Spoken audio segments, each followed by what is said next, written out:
So, Brent Allen here with Encore Group and eXp Realty. We're talking about the inspection, repair, survey addendum, and the final walkthrough.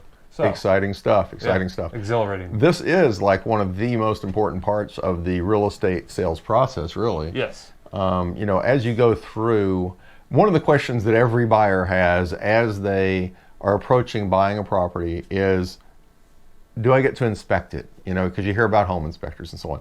Yes, you get to inspect it. Even on instances where they're saying that it's as is, we still encourage an inspection.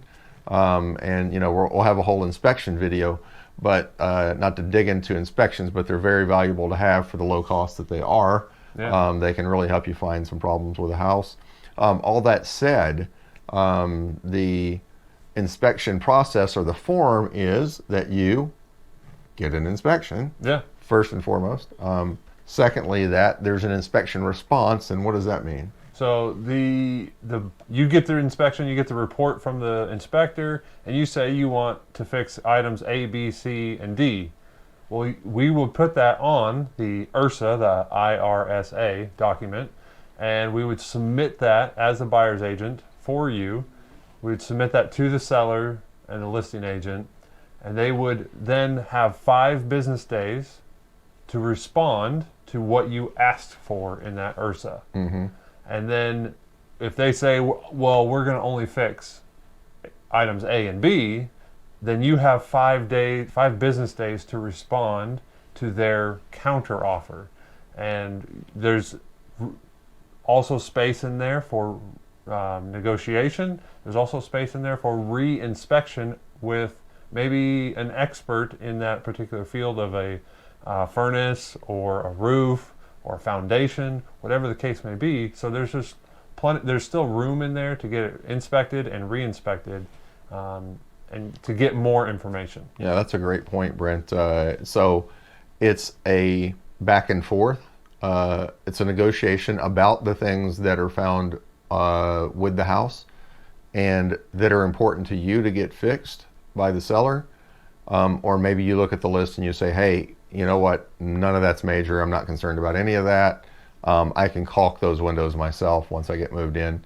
And you just say you're ready to move on. That's another option.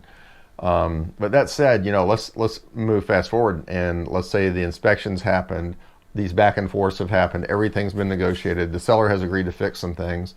You've still got that final walkthrough where you can go through. We typically do it the day before closing, and it's your opportunity as the buyer to come back in and take a look at the things. Make sure the house is still standing, of course, but take a look at the things the seller said that they would fix. Get a chance to review all the repairs that may have been done by professionals and so on, and that gives you one last opportunity to walk through the house, see that everything's been done to your satisfaction, and that you're happy with it. So that's what the final walkthrough is all about, and very rarely do we find that there's still any problems at that point.